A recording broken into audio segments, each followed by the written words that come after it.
Collector's Edition. Now, this ain't a day one for that, but I'll tell you a game that was day one for me, and I already got it pre-ordered, and I already put the money up. It is done. I'm just waiting for it to be delivered when they decide to tell me Amazon. And that is Metroid Prime Remastered. Got shadow dropped. Lost my mind. Did not see that coming, even though we've been hearing rumors for the longest time that there was a remake of the trilogy and all that. I didn't think it was still not going to happen because it would already happen because it was already in the category of the Zelda remakes of Wind Waker and all that other crap. So I was like, whatever. But I missed that. I was missing it. I have the Wii edition. I have the Wii edition, that trilogy and whatnot. So I always can go back to it. But I always wanted more of an upgrade to it. I wanted the option of both. And this game lost my mind.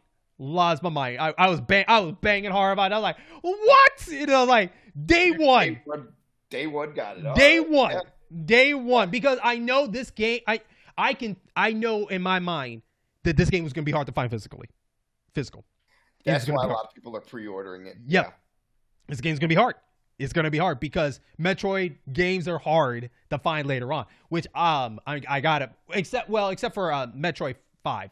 That's done so well that they'll be out in the wild for a little bit. But Dread, yeah. Yeah, Dread will be fine. But this one, no. Especially they already saddle drop it in the physical. No, I think they're not going to do that many for it. But no, dude, it looks great. I'm not saying in the GameCube before that looked great. It looked great too. But this one looked really good. They really did some good job with it. It almost got that borderline remake feel, except the controls are not remade. They just made it easier where you can use the Wii controls in it. You can use motion, and you can use now they fixed it where you can do dual stick, which is going to be interesting because my mindset is so glued to the way GameCube is, which you can use a GameCube controller. You can use a GameCube controller for this. So I might bite and do that too. I don't know. I'm just happy I got the physical of it. And I'm hyped for that because in our Perfect 10 episode, I did give that game a 10. So who am I not to get a day one game that I love so much that I give a 10 out of 10 that I just I'll be fine. No. It's just funny because the last episode you're like, no, I really don't do day one stuff that much, and I said not that much, so that's good. That's good. I said that. I didn't say never. So, all right. But this game does cost like $40. A lot of people say it's too steep. I think it's fine because Metroid, the value for Metroid, I think is good for that price for $40.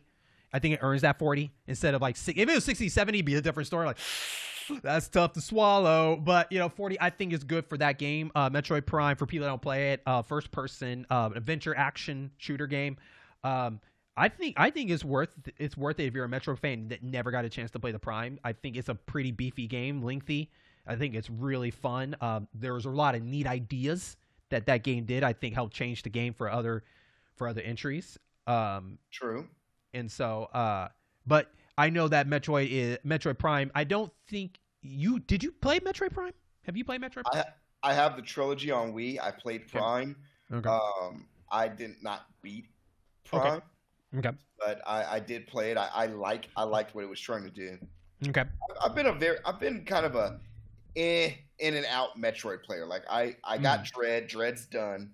Never really got into Super Metroid or the original Metroid or the Game Boy one or the Game Boy Advance ones. Okay. As weird as that sounds. So Metroid Dread was my first straight through play. Does Prime interest you later on? Like if you find it a better deal or cheaper, is that something you'd be interested to go back and try to play again and maybe beat something down the line? Oh no, I have Metroid Prime Remastered pre-ordered. Oh, you did? Oh, okay. No, I did just now. Oh, you just now? The physical copy comes out February 22nd, I believe. That's what they said.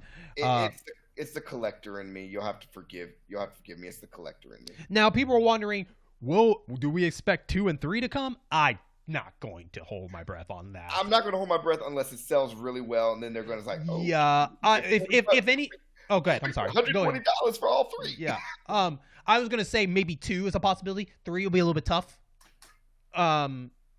Just in general, I don't think 2 and 3 sold very well compared to the first one. But 2 is possible if the remaster does very well. But look how long it took for that one. So 2 coming ain't going to be for a while, especially Metroid 4 and all this stuff. I'm fine with Prime.